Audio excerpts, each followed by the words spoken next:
C'entro anch'io, c'entro anch'io. Ben ritrovati. Quando visiterete la Pinacoteca Tosio Martinengo non dimenticate di ammirare questo busto di Cristo di Andrea Previtali. Restate qui perché poi abbiamo il nostro proverbio. Grazie. L'opera di oggi è il busto di Cristo del bergamasco Andrea Previtali, anticamente attribuita a Giovanni Bellini. Si tratta di un'iconografia molto diffusa, destinata alla devozione privata e che ebbe notevole fortuna presso i seguaci di Bellini. Il volto di Cristo, dipinto con colori vivaci, si staglia su un fondo scuro che mette in risalto la plasticità della figura.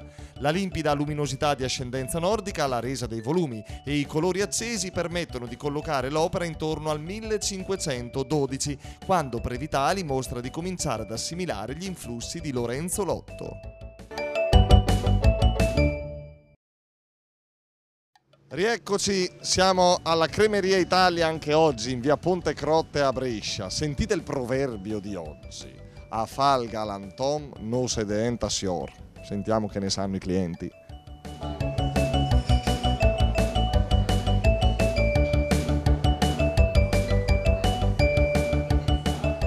Daniela, la titolare della Cremeria Italia. Senti Dani, in modo di essere preparata però, a fal galantom no se diventa sior, cioè... A fare il gentiluomo non si diventa ricchi. Ma non è vero, perché a fare i gentiluomini si diventa molto ricchi. Già essere gentiluomo sei un uomo ricco. No? No, ma ragazzi, ma questa è filosofia da gelateria. Tu sei una gentildonna molto ricca. No, gentildonna, punto. Signor Lorenzo, lei sul dialetto ci naviga? Sì, abbastanza, sì. Parecchio. Parla? Sì, molto. È uno di quelli che lo dice solo quando è arrabbiato. No, parlo in casa con mia mamma che ha 93 anni. Sì, poi noi siamo della Bassa Bresciana, ai confini con la Bergamasca, Rudiano. Per cui l'influenza del dialetto è sia bergamasco che bresciano. Infatti il dialetto bresciano ha anche questa caratteristica, come tutti i dialetti, avere anche inflessioni diverse in base alle zone. Senta questo, signor Lorenzo: a fal galantom no se diventa sior. Cioè, galantuomo non si diventa ricchi? Vero o no? Sì, è vero. Ma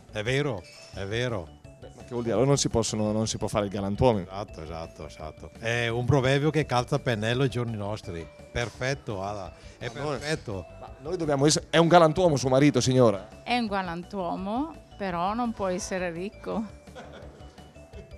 Quindi rispetta il proverbio. Dal proverbio, esattamente quello, sì, è vero.